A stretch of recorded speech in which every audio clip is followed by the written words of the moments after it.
바로 이어서 왔죠. 선생님은 이제 오늘 9월 8일 금요일 날 촬영을 하고 있는 시점이고요. 오늘은 이제 9월 8일? 잠깐만.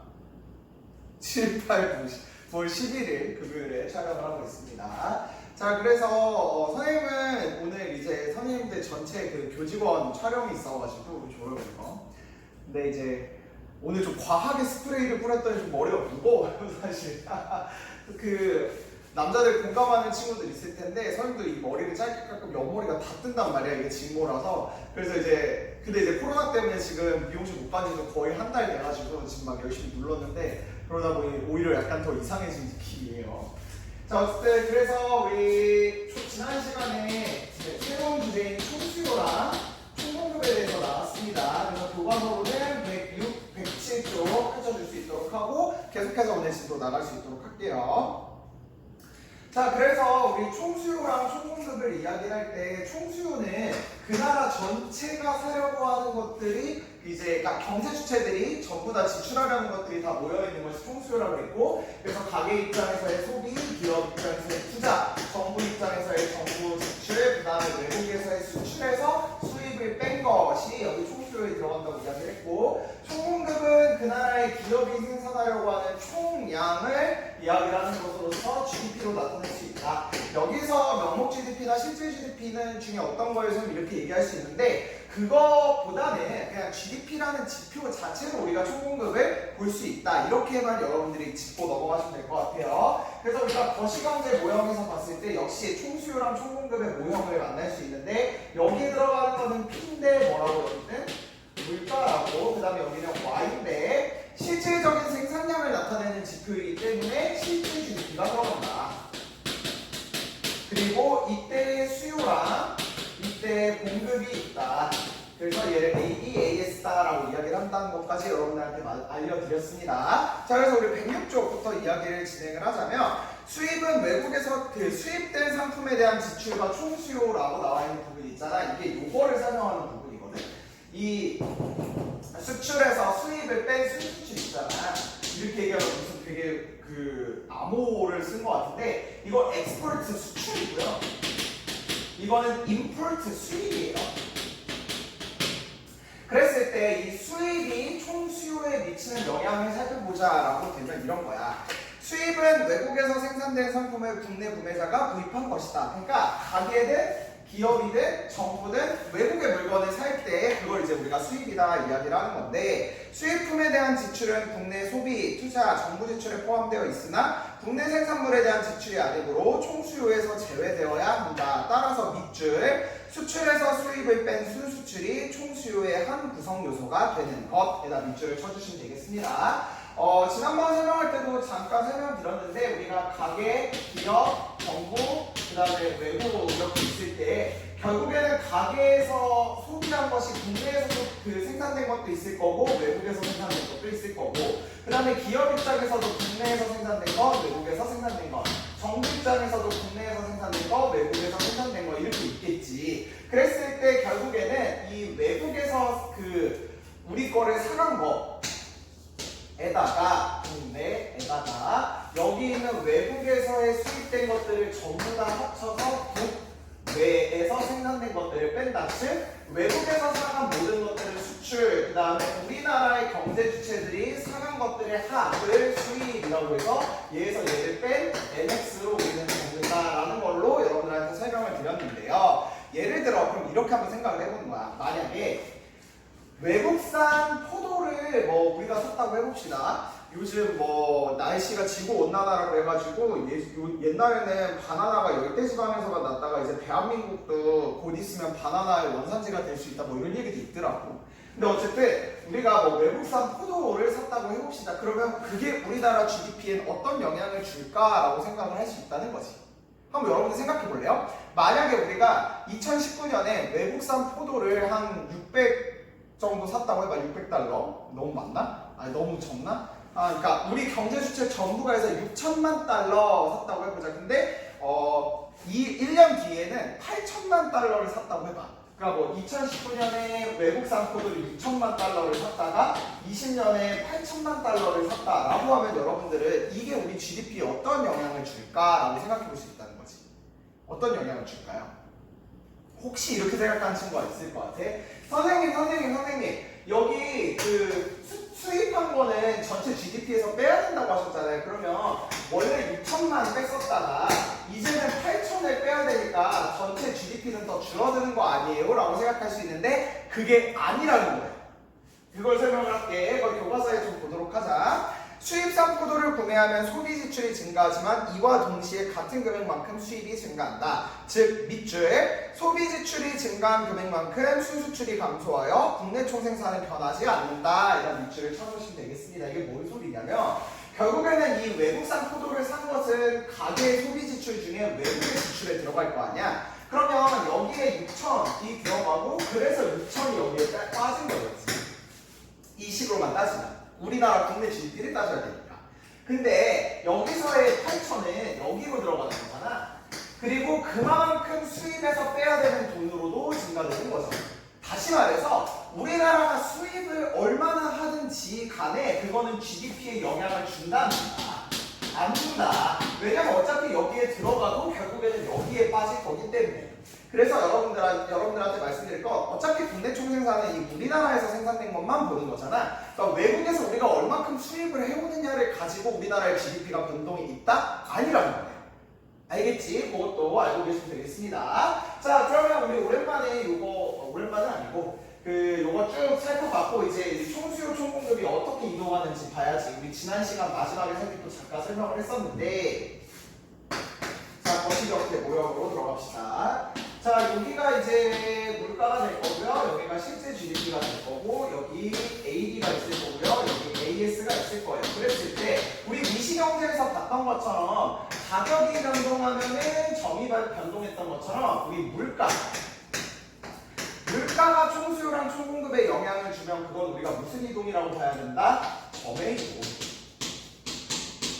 총수요든 총공급이든. 근데 물가 이외에 변동이 있다라고 하면 그거는 선의 이동으로 나타난다라는 것이 여기 부분의 핵심이 될 수 있겠죠. 자, 그래서 총수요 곡선과 총공급 곡선의 이동은 물가 이외의 변수 때문이다. 한 상품의 시장에서 제어할 가격 이외의 다른 요인이 변화하면 수요 곡선과 공급 곡선이 오른쪽이나 왼쪽으로 이동하여 균형 가격을 변동시킨다. 총수요 곡선과 총공급 곡선도 물가 이외의 다른 요인이 변화하면 이동할 텐데 밑줄 총수요나 총공급을 구성하는 항목들 중에서 총수요나 총공급의 증가 요인이 발생하면 총수요 곡선과 총공급 곡선은 오른쪽으로 이동하고 감소 요인이 발생하면 왼쪽으로 이동한다. 에다가 밑줄을 쳐보시면 되겠습니다. 근데 얘가 재밌는 게 뭐냐면 이 총수요랑 총공급의 이동은 약간 우리가 다르게 봐줘야 되는 게 우리 공급은 비슷해요. 근데 수요는 약간 다르게 봐야 돼요. 뭐냐면 우리 미시경제 파트에서는 얘들아 수요 곡선이 이동을 해 그럼 뭐 대체재가 가격이 변하고 보완재가 가격이 변하고 뭐 이런 거잖아. 근데 여기 총수요는 얘들아 C, I, G, NX 다시 말해 가계 지출, 기업의 투자, 정부 지출, 순수출의 합이잖아요. 그렇기 때문에 이 네 가지 중에 뭐 하나가 바뀌면 다시 말해 뭐 여러 가지 이유 때문에 정부의 지출이 늘었다라고 하면 그때는 총수요가 증가한다 이렇게 보는 거예요. 왜냐면 나머지는 다 양이 똑같은데 기존에 비해서 정부 지출의 양이 늘은 거잖아. 그렇기 때문에 우리는 이 총수요를 변동시키는 요인은 어떻게 생각해야 되냐면 가계 소비가 늘었나 줄었나, 정부의 지출이 옛날보다 늘었나 안 늘었나, 기업의 투자가 옛날보다 늘었나 안 늘었나, 순수출이 옛날보다 늘었나 안 늘었나 이걸로 따져야 된다는 얘기야.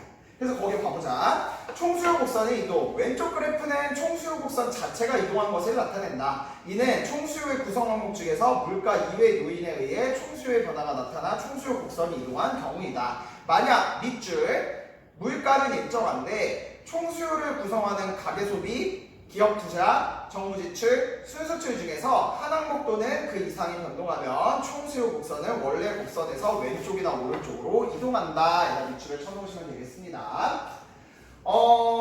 그러면 예를 들어볼게요. 예를 들어 물가가 변한 게 아니라 만약에 예를 들어서 가계의 소득이 증가했다고 해보자.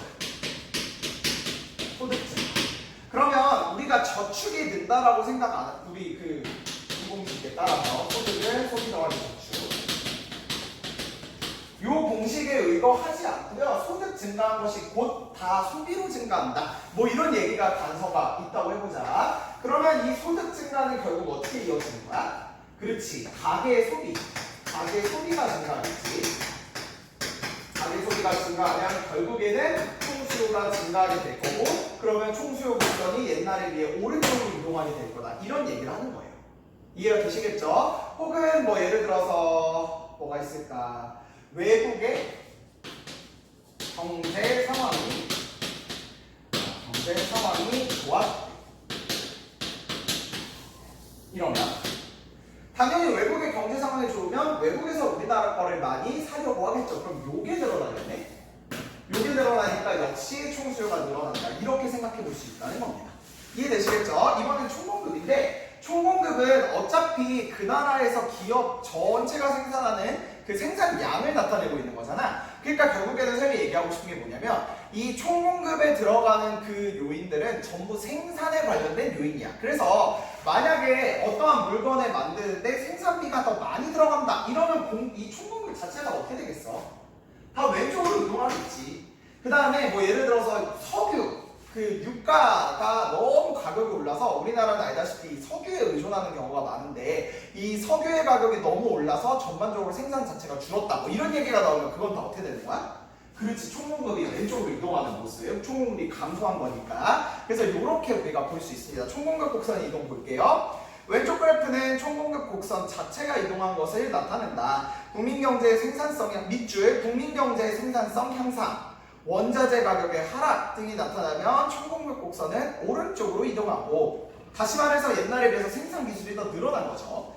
그 다음에 생산 비용을 인상하는 요인이 나타나면, 유가가 올라갔다든지 아니면 생산 기술이 떨어졌다든지 원자재 가격이 상승했다든지 이러면 총공급 곡선은 왼쪽으로 이동한다. 여기다 밑줄을 쳐주시면 되겠습니다. 그래서 이러한 현상을 총공급의 변화라고 한다 라는 것까지 여러분들이 알고 계시면 되겠습니다. 자, 그럼 여기서 내가 여러분들한테 질문하고 싶은 게 뭐냐면, 우리가 이거는 좀, 그러니까 나중에 요 뒷단원에서도 좀 배우긴 할 텐데요. 미리 좀 여기서 짚고 넘어가자는 거야. 뭔 소리냐?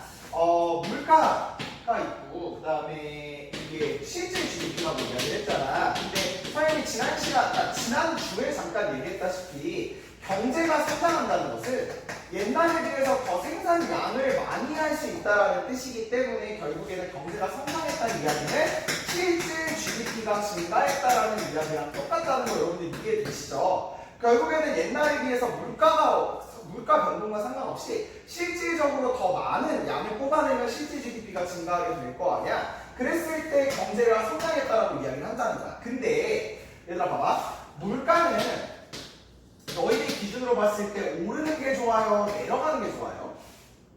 당연히 내려가는 게 좋겠지. 그러면 그리고 실질 GDP는 올라가는 게 좋아? 줄어드는 게 좋아? 당연히 올라가는 게 좋겠죠. 그럼 봐봐 얘들아. 우리 이 총수요 곡선하고 총공급 곡선을 봤을 때 얘는 내려가고 얘는 올라가려면 얘네가 어떻게 변동하면 될까요? 우리 왜 수요공급에서도 얘들아 가격은 언제 올라가? 수요가 올라가거나 공급이 줄어들 때야 뭐 이런 이야기 했었던 거 기억나지? 그치? 그 얘기야. 요 경우는 뭐냐면 물가는 줄어들고 실질 GDP는 늘어나는 게 이렇게 될 때. 그러니까 원래 여기 균형점에서 결국 만나게 될 거 아니야. 근데 새롭게 형성된 균형점을 봤더니 옛날에 비해서 물가는 줄어들고 실질 GDP는 늘어난 거야. 총공급이 증가할 때. 다시 말해서 기업이 생산량이 더 많아지면 그럼 우리나라 경제 너무너무 좋은 거야. 물가도 떨어지고 그 다음에 요 국내 총생산도 증가. 그럼 반대로 얘들아 물가가 오르는데 실질 GDP는 떨어지는 이거는 최악이죠. 경제도 성장하지 못했는데 그러니까 옛날에 비해 생산량이 줄었는데 심지어 물가도 올라. 그럼 이런 경우에는 언제가 될 수 있을까? 이 공급국 총공급 곡선으로 봤을 때 그렇지. 총공급이 줄어드는 거지. 그랬을 때 옛날에 비해서 새로 형성되는 지점에서 물가는 올라가고 실질 GDP는 떨어지잖아. 그치. 근데 얘들아 우리 작년에 경제 그 사조 배울 때 왜 산업자본주의, 수정자본주의, 왜 신자유주의 배울 때 그 수정자본주의 때문에 큰 정부가 등장을 했는데 1970년대 무슨 문제 때문에? 석유파동 문제 때문에 그 정부의 실패가 일어났다 뭐 이런 이야기 했던 거 기억나지? 정부가 어떤 짓을 하더라도 이 스태그플레이션이 왔다고 했었어요. 스태그플레이션.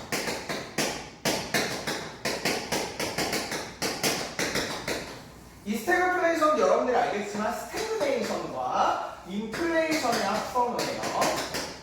이 스태그가 경기 침체고 그 다음에 이 인플레이션이 물가 상승이잖아. 그러니까 물가가 상승하는 거랑 경기 침체가 동시에 왔다라는 건데 이거 우리가 이 그래프로 확인해 볼 수 있다는 거야. 어떻게 됐다는 거지? 그렇지. 물가를 상승하고 그 다음에 경기는 침체한. 다시 말해 총공급이 어떻게 됐다라는 이야기? 줄어들었다는 얘기야. 그래서 우리가 정부 실패가 일어나서 신자유주의로 갔다라고 이야기를 했는데 그때 석유 파동이 정확하게 이 경제 그래프로 어떻게 나타낼 수 있냐면 그 오펙 국가, 석유를 수출하는 국가들끼리 가격을 담합을 해서 우리 더 이상 석유를 그 싼 가격에 여러분들한테 제공하지 않겠습니다. 이렇게 담합을 해버린 거야. 그러면 결국에는 원래는 뭐 예를 들어 100달러면 그 석유 20리터를 살 수 있었는데 이제는 100달러를 내도 석유 10리터밖에 못 사니 원래 생산량대로 만들려면 200달러를 줘야지만 이거를 석유를 가져올 수 있는 거잖아. 옛날에 비해서 총비용, 그러니까 기업 입장에서는 지출하는 비용이 더 늘어나는 거니까 당연히 이윤이 줄어들 수밖에 없는 거죠. 이런 현상, 스태그플레이션. 다시 말해 물가는 상승하고 경기는 침체하는 현상은 결국 우리가 요 곡선으로 봤을 때 어떤 모델에서 우리가 볼 수 있다. 그렇지. 총공급이 감소하면 물가도 상승하고 경기도 침체하는 스태그플레이션이 나타난다 라는 것도 우리가 확인해 볼 수 있다는 겁니다. 107쪽 가볼게요. 두 차례 석유파동. 오펙은 회원국들의 석유 생산 정책을 조정함으로써 석유 가격을 안정하겠다는 목표를 내세우지만 사실상 석유 생산국들이 연합하여 가능한 한 높은 가격으로 석유를 팔겠다는 일종의 카르텔이라고 할 수 있다. 석유 수출국 기구가 처음 위력을 발휘한 것은 1973년이었는데 이집트와 시리아가 이스라엘을 침공하였을 때 이스라엘이 미국의 도움을 받아 물리치자 오펙을 주축으로 한 아랍국들은 미국의 중동 정책에 항의한다는 명목으로 유가를 70% 인상하기로 결정했다라는 거예요. 옛날에 1,000원 받고 팔았으면 이제 1,700원 받고 판다 이런 거지. 이어서 다음 회의 때는 130%를 또 인상했고요. 그러다 보니 배럴당 2달러 50센트였던 석유 가격이 단숨에 10달러까지 올라갔대. 옛날에 비해 4배나 뛴 거죠. 중동산 원유에 크게 의존하고 있었던 세계 경제는 2차 세계대전 이후 가장 심각한 경제 불안을 맞았다라는 게 이런 이유 때문입니다. 그리고 1979년 제2차 석유 파동이 터지자 그거 여러분들 연표 봐봐요. 1차 석유 파동 때 이만큼 올리고 2차 석유 파동 때 또 이만큼 올린 거야. 그러니까 한 번은 어렵지만 한 번 해봤더니 이거 장난 아닌데? 한번 해볼만 한데? 이렇게 되면서 더 막 올리게 된 거지. 그랬을 때 세계 경제는 또 한 번 크게 흔들렸다. 이처럼 높은 석유 가격은 1980년대 초반까지 지속되었다라고 여러분들이 보시면 되겠습니다. 자, 그러면 그 밑에 여러분들 우리 답 한번 달아볼까요? 석유 파동이 석유 수입국의 총공급 곡선에 어떤 영향을 주었는지 설명해보자. 그랬을 때 석유 파동이 되면은 석유 가격이 어떻게 된다? 올라간다. 그러면 기업 입장에서 그 생산 비용이 어떻게 된다? 생산 비용이 올라가겠죠. 기업의 입장에서는. 그러면 기업의 옛날에 비해서 생산량이 어떻게 될 거야? 기업의 생산량이 줄어들게 될 테니 여기서 어떻게 된다? 총공급이 줄어든다. 그러면서 우리나라 경제에 물가 상승과 경기 침체를 가져올 수밖에 없었다라는 거 여러분들이 알고 계시면 되겠습니다. 자, 그래서 여러분들 중에 선생님 근데요 그러면 아직도 우리가 좀 기름을 많이 쓰는 경우가 많잖아요. 근데 앞으로도 오펙이 또 이런 식으로 나올지 어떻게 알아요? 어떻게 장담해요? 라고 이야기를 하잖아요. 그렇기 때문에 사실은 이제는 이런 화석에너지에 의존하는 여태까지의 그런 개발 방식이나 이 발전 방식을 좀 넘어서서 그런 친환경 에너지나 전기, 태양열 이런 거에 대한 연구가 진짜 많이 필요한 것 같아. 왜냐면 이 석유라는 자원 자체가 작년에 통사 때도 배웠고 아까 한국지 그쪽 파트에서 지구과학에서도 배웠겠지만 이게 편재성, 그러니까 너무 한쪽에 몰려져 있는 그런 자원이기 때문에 사실 여태까지는 석유자원에 의존을 많이 했었지만 그러니까 우리 경제학적으로 보면은 언제적으로도 이 위험이 있는 요소란 말이야. 그렇기 때문에라도 우리 이과 친구들 특히 이런 새로운 에너지를 개발하고 발전하는 것이 진짜 우리나라한테 성급히 좀 안 좋은 표현일까? 굉장히 시급히 필요한 모습이지 않을까 생각을 하고요. 그래서 혹시 여러분들 중에 더 이상 외국의 수입에 흔들리지 않고 우리나라 자체적으로 뭔가 할 수 있는 것들이 많이 개발되어야 된다 이런 얘기도 좀 들어봤을 거야. 대표적으로 이번에 우리 작년부터 해서 이 일본 그 물품 불매운동 이런 거 했었잖아. 근데 알다시피 반도체에 들어가는 중요한 부품들은 또 일본에서 오는 경우가 많아서 그럼 이런 거 어떻게 하느냐라고 얘기했다가 그 새로운 방법들을 지금 많이 개발해서 이제는 우리나라 경제가 일본 자체에 의존하는 경우가 많이 없어졌지. 작년에 우리 통사 때 그 선생님이 무역 의존도 내가 이런 거 보여줬지만 1990년대, 2000년대까지만 해도 일본은 우리나라랑 교역 3위였다가 5위 정도 떨어졌다가 내가 볼 때 작년 올해로 가면 진짜 더 떨어졌을 것 같아. 그러니까 이런 식으로 외국의 그 경제에 너무 의존하지 않는 모습도 우리나라한테 굉장히 필요하지 않을까라는 생각을 합니다. 알겠죠? 자, 그래서 우리 108쪽까지 가면서 이 총수 총공부 모델 마무리 좀 지어볼 수 있도록 합시다. 사실 뭐 선생님이 지금도 얘기했다시피 외국 경제에 많이 의존하지 않고 우리나라 자구책을 좀 많이 활용하는 것이 진짜 중요는 할 것 같은데 뭐 너희들 나중에 이제 기업에 들어가고 다 각자 일자리를 얻게 되면 느끼겠지만 우리나라 경제도 그렇고 세계 경제도 그렇고 중국을 사실 빼놓고 말을 하기가 더 이상 어려워졌어요. 아니 전 세계 인구 70억 중에 15억이 그 나라에 살잖아. 그러면 어떤 물건을 팔아서 이렇게 산 사람들한테 나눠줘도 중국에만 나눠줘도 15억 개가 들어가는 거야. 그치? 그러니 전 세계 시장에서 중국에 어떻게 판매를 할지에 대한 고민을 안 할 수가 없거든. 우리나라 경제 수출 의존도의 4분의 1도 중국이고. 그래서 어떻게 하면 그거를 좀 다른 나라에도 많이 좀 판매할 수 있을까? 아니면 우리가 중국에서 우리나라 물건을 안 사더라도 어떻게 계속 경제 발전을 이뤄갈 수 있을까는 계속해서 우리 세대에서 선생님도 그렇고 여러분들 세대에서 계속해서 고민을 해야 될 부분이지 않을까 생각을 합니다. 자, 그래서 이 총수요 총공급이 어쨌든 균형을 이루겠지. 우리 지금 총수요 총공급에서 뭘 봤냐면 총수요 총공급이 뭔지, 곡선은 어떻게 그려지고 그 다음에 이동은 어떻게 하고 균형은 어떻게 되는지가 볼 수 있는 겁니다. 자, 그래서 여기가 물가가 있고 여기가 국내 총생산이 있으면 참고로 말할게 얘들아, 이 그래프 나오는 거는 이 거시경제 파트에서 여기만이야. 알겠지? 요 뒤로 넘어가면서부터는 요런 식의 문제는 안 나와요. 그래프로 해석하는 건 아니니까. 아무튼 잘 봅시다. 자, 그래서 총수요 곡선과 총공급 곡선이 만나는 점에서 균형 물가와 균형 국내 총생산이 결정된다.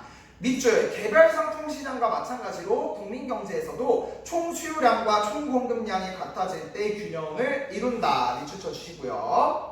그 다음에 왼쪽 그림에서와 같이 총수요와 총공급 곡선이 만나는 이 점에서 국민경제 균형 물가는 P0가 되고 균형 국내 총생산 GDP는 Y0가 된다. 그리고 Y0에서 총수요량과 총공급량이 균형을 이루기 때문에 균형점 2 이외의 점에서는 초과 수요나 초과 공급이 발생하여 조정 과정을 통해 균형점 2로 접근한다 라고 되어 있죠. 그러니까 원리는 미시경제랑 똑같은데 내가 여기서 설명하고 싶은 게 뭐냐면 결국에는 총수요가 이렇게 되고, 그러니까 각각 하나하나 총수요량이 있겠지.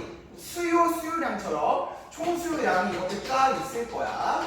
그 경향이 이렇게 나타나는 게 총수요고, 마찬가지로 총공급량이 이렇게 되겠지. 그리고 그 경향성 쭉 이 총공급이 될 거고. 그랬을 때 결국에는 균형점에서, 근데 내가 균형점에 대한 참 강조를 많이 하는 게 균형의 정의는 얘들아 다른 게 아니야. 총수요량하고 총공급량이 일치하는 지점이다 라는 것이 특징이에요. 총수요량과 총공급량이 일치한다. 그랬을 때 균형 물가, 지금 현재의 균형 물가가 여기서 형성이 될 거고, 그 다음에 균형 국내 총생산, 즉 지금 균형점이 바로 여기가 될 거다. 지금 올해 2020년에 그 생산되는 실제 GDP, 거래되는 실제 GDP가 이만큼에서 형성될 거다 라는 것이 균형점이 설명하는 거지. 그럼 얘들아 이렇게 생각해 볼 수 있겠네? 총수요를 구성하는 게 결국 뭐라고? CIGLX라고. 총 공급을 결정하는 지표가 뭐라고? GDP라고. 결국엔 균형점에서는 이 GDP랑 총수요가 만나게 됩니다. 있기 때문에 GDP를 가계 지출 더하기 기업 투자 더하기 정부 지출 더하기 순수출로 계산하는 국민소득 3년 등가 법칙이 여기서도 성립을 하는구나, 이런 것도 우리가 찾아낼 수 있다는 거예요. 아시겠죠? 좀 거시경제를 보는 눈이 좀 이제 트이기 시작하나? 이 거시경제 쪽 진짜 재밌지 않아요? 이런 경제적인 걸 가지고 사회적인 것도 전반적으로 분석할 수 있기 때문에 재밌다고 좀 해주세요. 자, 그래서 어쨌든 밑에 봐보도록 합시다. 총수요 증가의 영향으로 오른쪽 그래프에서 균형점이 총수요가 증가하면 균형점은 새로운 균형점으로 이동하면서 물가 상승, 총생산 증가. 그렇기 때문에 이원은 이제로보다 균형 물가도 오르고 균형 국내 총생산도 증가한 지점이다. 너네 국내 총생산이라고 나오긴 하지만 실질 GDP라고 봐주셔야 돼요. 요 X축에 들어가는 거 되겠지? 자, 그 다음에 총공급의 증가. 오른쪽 그래프에서 균형점 이제로에서 총공급 곡선이 오른쪽으로 이동하면 균형점은 새로운 균형점 E1으로 이동하게 되고요. 물가는 P1으로 하락, 총생산은 Y1으로 증가. E1은 E0보다 균형 물가가 하락하고 균형 국내 총생산이 증가한 지점이다. 그래서 총공급 증가하는 게 제일 좋다. 선생님, 그러면 총공급이 증가하는 경우가 제일 좋다는 거 알겠고요. 총공급이 감소하는 경우가 제일 나쁘다는 거 알겠어요. 근데 사실 총공급은 생산의 측면이니까 기업이 어쩌고저쩌고 하는 거기 때문에 뭐 우리 경제에는 영향이 없잖아요. 그러면 총수요를 가지고 볼 때는 어떤 경우가 좋아요? 라고 이야기를 할 수 있겠지. 결과적으로 얘기하면 얘들아, 물가는 상승하더라도 실질 GDP가 증가하는 총수요가 증가하는 것이 가장 이 경제에서 우리가 추구하는 바예요. 그러니까 총공급은 정부가 어떠한 짓을 한다고 해도 이게 영향이 잘 안 간단 말이에요. 어차피 기업의 논리니까, 기업의 영역이고, 그리고 뭐 생산 기준이 갑자기 확 올라가는 것도 아니고. 근데 이 총수요는 얘들아 재밌는 게 정부의 입장에서 뭐 돈을 더 푼다든지 아니면 다큐에서도 맞겠지만 금리를 내리면 사람들이 은행에다 저축을 안 하고 다 소비로 갈 거 아니야. 그런 식으로 총수요는 이게 왔다 갔다 가능해요, 정부 입장에서. 근데 실질 GDP가 떨어지고 물가가 하락하는 것보다는 물가는 오를지언정 얘가 올라가는 것이 더 좋단 말이야. 경제 성장률, 그러니까 경제 성장을 하는 게 더 좋단 말이야. 그래서 총수요를 올리는 쪽으로 가는 것이 훨씬 더 좋다라는 거고요. 그래서 정부가 세팅하는 모든 경제 정책은 다 총수요를 건드리는 정책이다라는 것도 여러분들이 알고 계시면 되겠어요. 이건 뒤에서 배우겠지만. 자, 그래서 생생탐구까지 정리해 볼 수 있도록 합시다. 윤희는 신문에서 사람들의 소비 심리가 위축되어 가계 소비 지출이 줄어들면 국민 경제에 총수요가 영향을 준다는 기사를 읽었다. 월급이 거의 오르지 않으니 지출이라도 줄여야지. 세금 내고 대출금 갚으니 쓸 돈이 별로 없네. 허리띠를 졸라매야지. 손님들이 좀처럼 지갑을 열지 않네 라고 돼 있어요. 자, 오른쪽 가보자. 가계의 소비 지출 감소가 국민 경제에 미치는 영향을 총수요 총공급 곡선의 이동으로 나타내보자 라고 되어 있습니다. 우리 알다시피 총수요는 이렇게 구성이 되는데 옛날에 비해서 소비가 더 어떻게 됐다? 줄어들었다. 그래서 소비 지출 감소로 총수요가 어떻게 된다? 감소 체크하시고, 그렇게 되면 물가는 어떻게 된다? 옛날에 비해서 줄어드니까 물가는 하락하고 실질 GDP는 감소한다. 하락, 감소 체크해 놓으시면 되겠습니다. 자, 이번에는 총수요랑 총공급 곡선에 어느 영역에 영향을 미치는지 가보자. 기업들의 투자 심리가 위축되어 기업의 투자 지출이 감소하였다. 기업 투자 지출 감소. 그렇지. 총수요 감소 적으시면 되겠고, 국외 시장에서 우리나라 상품에 대한 선호도가 높아져 수출이 증가했다. 수출 증가.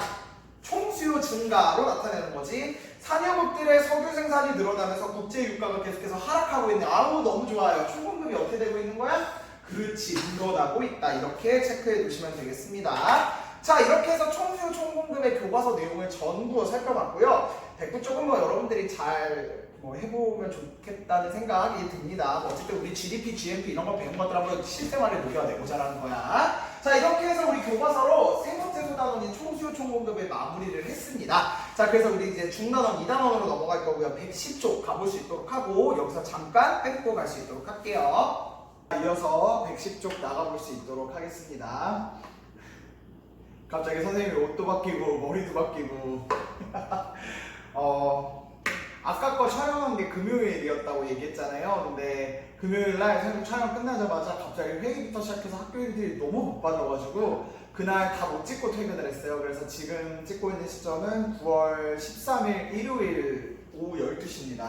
일요일날 학교를 나왔고요. 바깥에 굉장히 날씨가 좋네요. 어쨌든 같은 강의에서도 이렇게 끊어가야 되는 상황인데 뭐 잘 부탁드립니다. 그래서 우리 3-2 들어갈 수 있도록 할게요. 자, 3-2는 국민경제는 어떻게 성장하고 발전할까라고 해서 이제 경제 성장 그리고 경제 발전 관한 내용이다 생각하시면 되겠습니다. 자, 그래서 단원 열기 들어갈 수 있도록 하고요. 금요일날 그 학교에 일이 많았다고 얘기했잖아요. 근데 이제 회의 내용이 여러분들한테 좀 공지를 드려야 될 게 있어서 그거 이제 6강에서 얘기를 하고 오늘은 일단 지금 짧게밖에 안 남았으니까 5강은 먼저 진도 나가는 걸로 하겠습니다. 자, 주제열기 아는 것이 힘입니다. 시문의 상록수는 1930년대 일제강점기의 농촌의 배경으로 한 소설이다. 소설 속 주인공 영심과 동영은 청석골에서 마을 예배당을 빌려 아이들에게 글을 가르치며 농촌 개몽운동에 앞장섰다. 일제강점기 당시 교육은 민족의 힘을 기르는 중요한 활동이었다. 상록수는 실제 모델로 하고 있는데 이 사회는 무엇을 요구하며 또 누구를 찾는가? 사회는 새 교육을 받은 새 일꾼을 요구한다. 여기에 교육받는 여성들이 자신을 분투하면 완전한 사회가 건설될 줄로 믿는다. 오늘날 경제성장 과정에서도 교육은 매우 중요한 요소로서 높은 교육 수준을 지닌 인적 자원의 생산성 향상에 큰 기여를 한다. 이러한 교육은 우리나라 그 고도 성장의 원동력 중 하나였다. 만약에 지금도 과거처럼 우리나라의 문맹률이 높다면 우리는 어떻게 살고 있을까 되어 있는데요. 당연히 경제발전, 경제성장을 이루지 못했다는 이야기가 나오는 게 맞는 거긴 할 텐데 결국에는 여기는 포커스가 이제 문학작품을 가지고 왔잖아요. 그래서 경제 시간에 이 얘기를 하는 이유로 말씀을 드리자면 결국에는 이 국가 전체의 성장과 발전을 함에 있어서 이 인력 그리고 인구 그리고 인적 자본이라고 표현하는 것들이 굉장히 중요한 역할을 한다라는 것이 여기에 나타나고 있는 모습이다 생각하시면 되겠습니다. 자, 그래서 우리는 중단원 1로 가서요. 국민경제의 성장과 성장 요인, 국민경제 요인, 성장과 그 성장의 요인을 살펴볼 수 있도록 하겠습니다. 경제성장이란 한 나라의 경제 규모가 커지는 것이다 라고 했습니다. 그래서 첫 번째 줄부터 밑줄을 좀 쳐주세요. 국민경제의 성장은 한 나라의 실질 GDP가 지속적으로 증가하는 것을 말한다. 밑줄 쳐주시면 되겠습니다. 자, 이제 여러분들이 뭐 뉴스에서 뭐 경제 성장을 이뤄냈네, 경제 성장률이 뭐 올라갔네, 뭐 이런 이야기를 하다 보면 이제 여러분들 거시경제를 배웠으니까 이렇게 생각을 해야 된다. 단순하게 경제가 성장했다 라고 하는 것을 그냥 뭐 경제가 좋아졌나 보다 그렇게 생각하는 게 아니라 이제 우리 정확하게 이야기를 하자는 거죠.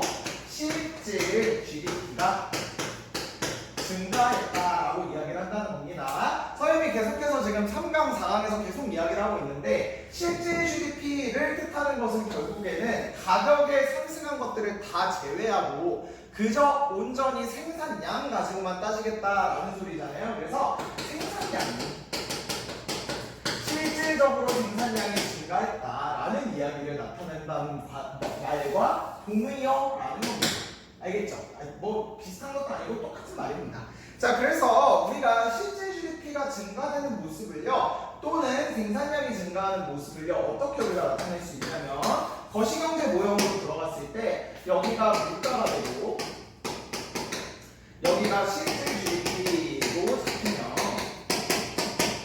결국에는 실제 GDP가 증가한다는 얘기잖아요. 그치? 실제 GDP가 증가한다는 이야기이기 때문에 경제가 성장한다는 얘기는 총수요나 총공급이 계속해서 오른쪽으로 가고 있을 때를 우리가 경제 성장을 한다고 이야기를 합니다.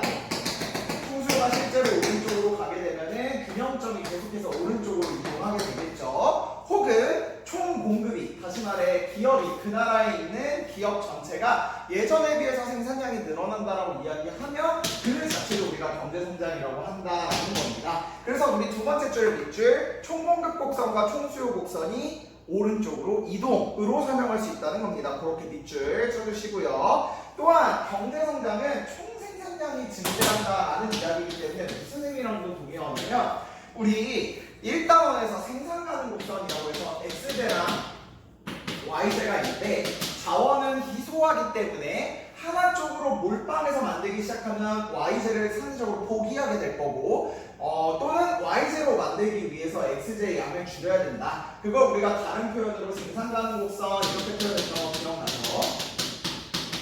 그 근데 어떻게도 우리가 찾아볼 수 있냐면 이제 그 생산 가능 곡선 자체가 옛날에 비해서 더 많은 양을 생산할 수 있게 되었으니 x제를 더 최대로 생산할 수 있는 게 늘었고 y제도 최대한 늘어났다라고 할 수 있기 때문에 생산 가능 곡선이 바깥쪽으로 선의 바깥쪽 이동도 우리는 경제 성장으로 나타낼 수 있다라는 얘기입니다. 그래서 네 번째 줄의 밑줄 생산 가능 곡선의 오른쪽 이동으로 설명할 수도 있다. 일단 밑줄 쳐보시면 되겠습니다.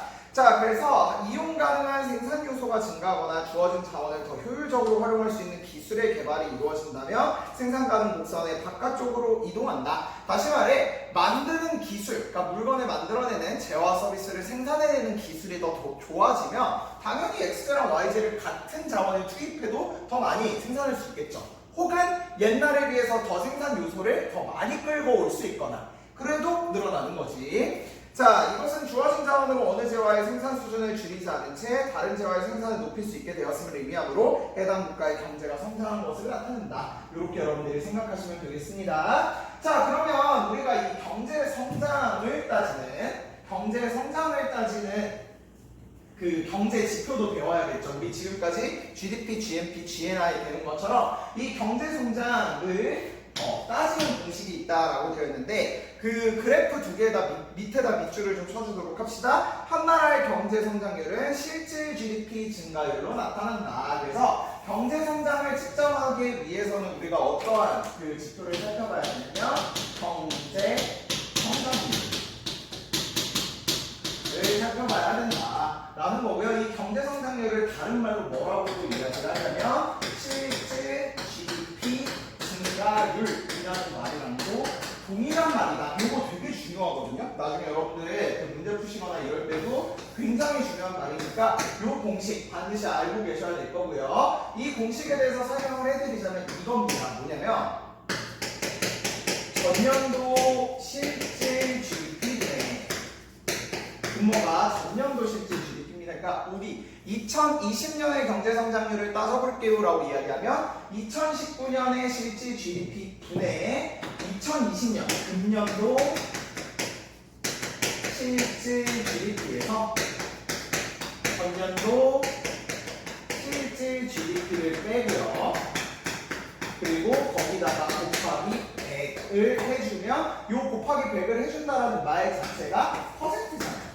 그러니까 백분율로 나타내서 경제 성장률 퍼센트로 나타내주는 그 지표 효과랑 똑같다라고 생각하시면 되겠습니다. 그래서 만약에 예를 들어서 전년도 2019년 실질 GDP가 뭐 예를 들어 200이었다고 해봅시다. 근데 올해가 250이 나왔어요. 그러면 어떻게 되는 거냐면 200분의 250에서 200을 빼겠지. 그러면 200분의 50이 되니까 약분하면 4분의 1, 뭐 0.25 이렇게 나타낼 수 있을 텐데 여기다 100%를 곱해주니까 25% 이렇게 우리가 얘기해 볼 수 있다는 겁니다. 자, 그래서 경제 성장률 오른쪽에다가 여러분 형광펜을 좀 쳐주세요. 이 공식 되게 중요합니다. 전년도 실질 GDP분의 금년도 실질 GDP에서 전년도 실질 GDP를 뺀 것에다 곱하기 100을 해주면 그 지표가 경제 성장률이고 다른 말로 바꾸면 결국에는 이게 실질 GDP만 가지고 따지는 거기 때문에 실질 GDP가 얼마나 증가했는지를 따지는 것과 똑같다라고 생각하시면 되겠습니다.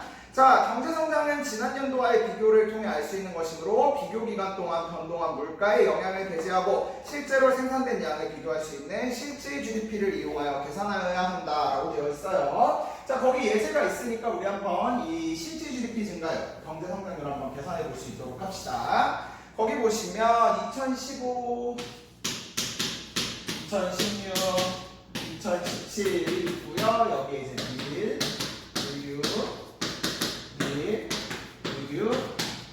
의류가 있네요. 그러니까 딱 느낌이 와도 벌써 이 나라는 밀하고 의류만 가지고 생산을 하겠구나 라는 거고, 얘들아 실질 GDP는 결국에는 기준연도 가격에다가 생산량을 곱하는 것이기 때문에 우리 기준연도로 나와 있을까? 그래서 봐봐.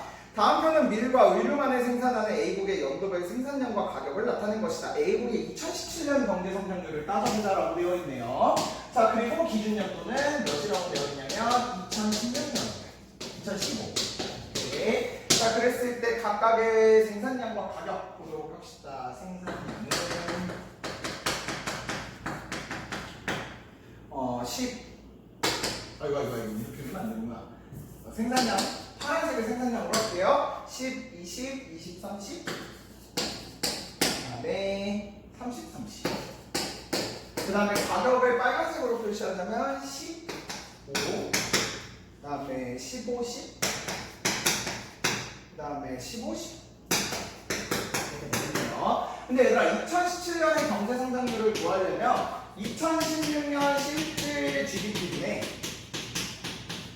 2017 실질 GDP에서 2016 실질 GDP를 빼줘야 되는 거잖아. 이거 이해되시죠?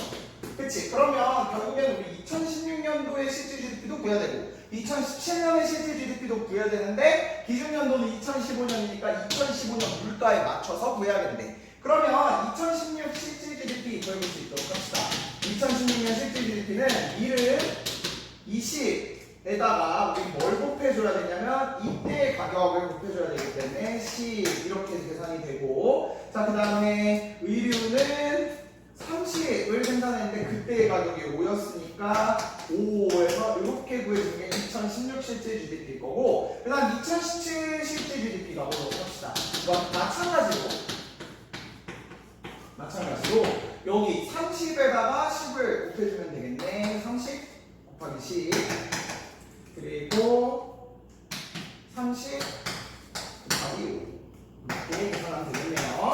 자 그러면 위에는 계산해보면 200 더하기 150 해서 350이 될 거고 그 다음에 여기는 300에다가 150 더해서 450이 될 거야. 그러면 2017년의 경제성장률 2017 경제 성장률을 구하자고 하면은 2016 실질 GDP인 350분의 450에서 350을 빼고 곱하기 100을 해주면 되기 때문에 결국 350분의 100 곱하기 100이 되겠고 약분하면 7분의 2 곱하기 100이 되기 때문에 뭐 200분의 7 나눴을 때 뭐 10 뭐 얼마 나오겠죠? 28.6 이렇게 나오네. 그래서 이렇게 확인하시면 되겠습니다. 웬만하면 경제성장률은 퍼센트로 나타내는 거기 때문에 우리 한번 계산해 볼까 그냥? 200분의 200에서 7을 나누면 2, 7에 13, 10, 8, 7에 56, 40, 5, 35, 57, 49, 28.6% 약 이렇게 여러분들이 계산을 해놓으시면 되겠네. 괜찮죠? 이렇게 우리가 경제성장률을 나타내는데 그럼 얘들아 한번 생각을 해보세요. 여기서 내가 가르쳐주고 싶은 게 뭐냐면 올해 이제 여러분들 코로나 때문에 이 경제성장률 자체가 마이너스 경제성장률을 자랑했다는 아니지. 마이너스 경제성장률을 나타낼 것 같다고 이런 얘기들은 여러분들이 들어본 적 있을 것 같아. 그게 이제 우리가 무슨 말로 해석을 하면 되는 거야? 마이너스. 그러니까 요게 요각과 비교했을 때 여기가 더 크다는 게 있는 거잖아. 그러니까 음수가 나오겠지. 그러면 다시 말해서 2016년 실질 GDP보다 2017년 실질 GDP가 더 낮다. 로우하다라고 우리가 생각해 볼 수 있기 때문에 우리가 2019년에 비해서는 이 생산량을 더 많이 만들어내지 못했구나 이렇게 해석하면 되고요. 그럼 뒤집어서 얘기하면 얘들아 만약에 0.8% 0.9% 뭐 이런 식으로 0.1% 이렇게 소수가 나오면 이거는 경제성장을 한 거다 안 한 거다 조금이지만 한 거다 라고 여러분들이 생각하시면 되겠으니까 다시 말해서 경제성장률은 양수가 나오면 무조건 성장을 한 거고요. 그 다음에 이게 음수가 나오면 옛날에 비해서 경제가 흑퇴했다. 이걸로 우리가 생각해 볼 수 있다는 거고요. 2020년이 지금 IMF 이후로 거의 유일하게 지금 후퇴하는 한 해다라고 생각하시면 되겠습니다. 그러니까 이게 좀 느낌이 오겠지. 실질 GDP가 옛날에 비해서 더 생산량이 떨어졌구나. 그래서 지표 자체가 떨어졌구나. 이렇게 생각을 할 수 있다는 거고 추가적으로 뭔 얘기 또 하려고 했을까? 선생님 머리가 어떻게 된 거냐면요. 토요일 날 오랜만에 이제 진짜 오랜만 아니고 하여튼 본가를 갔다가 너무 머리가 길어가지고 이걸 좀 손에 봐야겠다 생각을 했다 미용실 갔는데 마침 나밖에 없더라고 손님이. 그래서 좀 주구장창 시간을 가지고 했었기 때문에 이렇게 나왔습니다. 이 얘기야. 맞아. 얘들아, 그래서 여러분들 혹시 자료 나중에 검색할 일이 있을 거야, 수행평가 때문에. 근데 자료 검색하시다 보면 우리나라가 1970년대랑 1980년대가 경제성장이 진짜 고도로 이루어졌다고 이런 얘기도 들어본 적 있을 거거든? 근데 그게 가능했던 이유가 뭐냐면, 느낌이 오겠지만 얘들아, 이게 성장률이고 분모의 전년도가 들어가기 때문에 어떤 효과가 나타나냐면, 만약에 예를 들어서 100에서 200으로 오르고 1000에서 1100으로 올랐다고 해봅시다.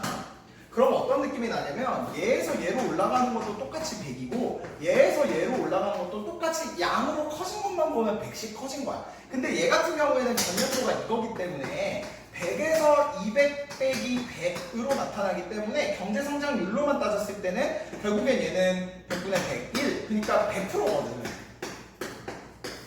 근데 얘 같은 경우에 봐봐, 1000분의 1100에서 1000을 빼기 때문에 같은 100으로 상승했다고 하더라도 1000분의 100이기 때문에 얘는 1000분의 100, 10% 밖에 상승을 못한 거야. 다시 말해서 이게 두 자릿수 경제 성장을 나타내는 거는 정말로 고도로 성장하는 거고, 그 세계를 유래를 따져봐도 그런 경우는 거의 없고요. 우리나라가 1970년대, 80년대 정말 고도로 성장했을 때의 퍼센트가 7%, 한 6%, 8% 여기 왔다 갔다 했었어.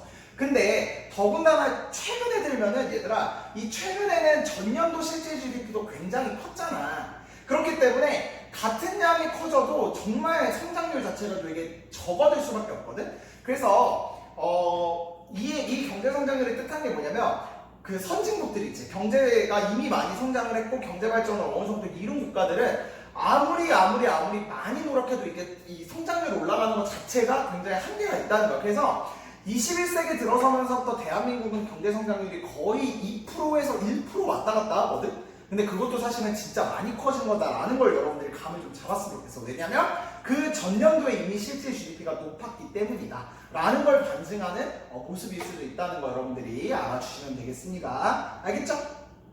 이제 경제성장의 요인을 교과서 112, 113쪽에 나와있기 때문에 여기까지 하고 요강 마무리하도록 하겠습니다.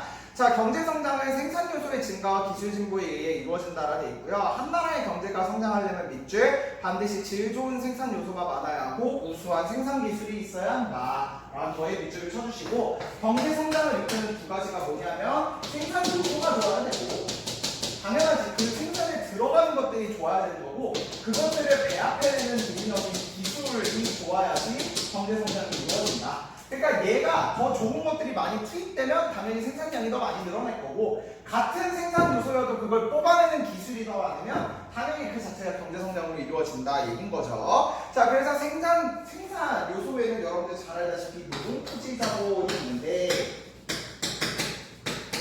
근데 내가 작년에 통합사회 때도 얘기했지만 대한민국에서는 이 생산 요소 중에 얘랑 얘는, 그러니까 자본이야 최근에 이제 돈도 많아지고 기술도 많아졌으니까 그나마 조금 나아졌는데, 토지는 자연자원 이런 건데 뭐 우리나라가 자원이나니 아니면 뭐 땅덩이가 넓기는 거의, 그러니까 사실상 얘 더군다나 이 노동도 여러분 양도 중요하고 질도 중요하거든.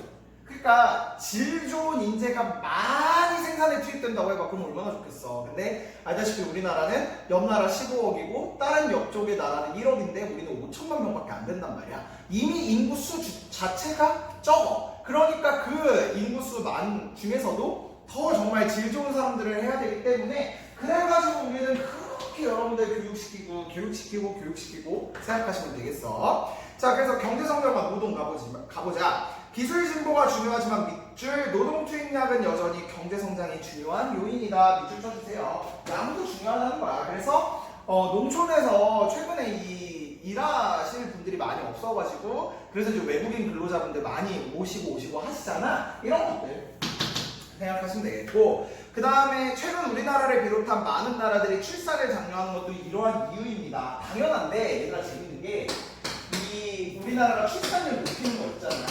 출산율 높이는 게 생산 가능 인구가 많아지기 위해서도 있지만 결국엔 그 인구들이 뭐 해주는 거야? 소비를 하지.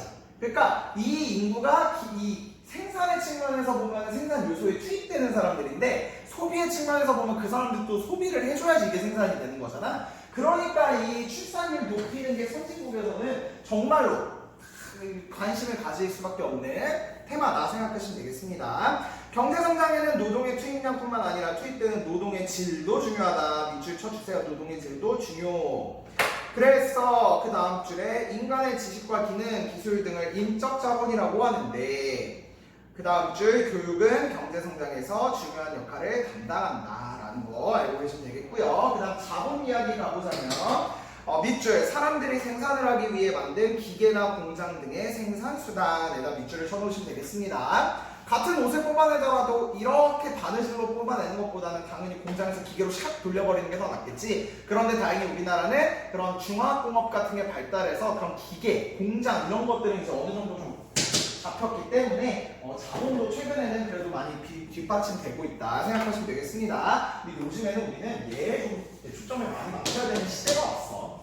얘는 한계가 좀 있죠. 당연히 어느 정도 제한돼 있으니까. 근데 얘는 좀 더 발전할 수 있는 여지가 많으니까 우리는 이제 여기에 좀 더 초점을 맞춰야 될 거고, 내가 맨날 경제 시간에 얘기하지만 우리 공대 지망생들 제발 좋은 기술들 많이 만들어 달라는 이야기 드리죠. 기술이란 자원을 인간 생활에 유용하게 만들거나 기계나 원료 등의 자본을 좀 더 효율적이고 유용하게 만드는 기능과 능력을 말한다. 자원도 기술에 의해 인간 생활을 유용한 것이 되고 자원도 기술에 의해 발달한다. 자, 그래서 봐봐. 얘들아, 농경 시대에는 토지랑 노동이 더 중요했대. 토지 노동에다 동그라미 쳐주고, 산업사회에는 자본이 중요했대. 당연하지. 농사짓는 사회에서는 기본적으로 얼마나 많은 사람들이 얼마나 가치를 일구느냐 이거고, 자본은 결국에는 산업사회는 대량 생산이니까 기계를 얼마나 잘 두고 있느냐의 싸움이라면 최근에는 기술이 발달한다. 그래서 현대사회는 기술에다가 동그라미 쳐주시고요.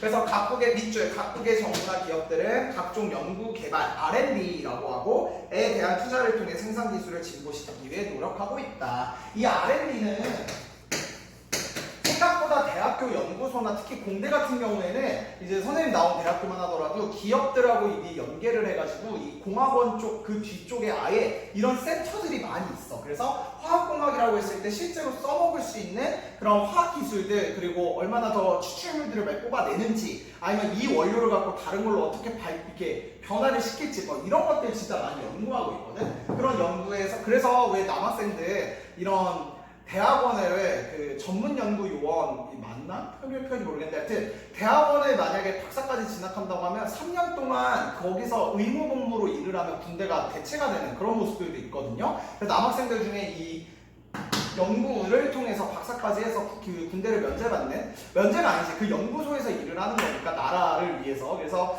그것도 한번 좋은 것 같아. 선생님 친구 중에 그거 해서 이제 박사까지 이제 어느 정도 올라가고 있는 친구도 있거든. 거의 이제 내년 정도면 박사 끝난다고 하는 것 같으니 그것도 굉장히 좋은 군대의 대안일 수 있겠다 생각하시고, 우리 마지막 113쪽 인구 고령화는 경제 성장에 어떤 영향을 줄까라는 거 보도록 합시다. 그래프 밑에만 밑줄 쳐주면 될 것 같아.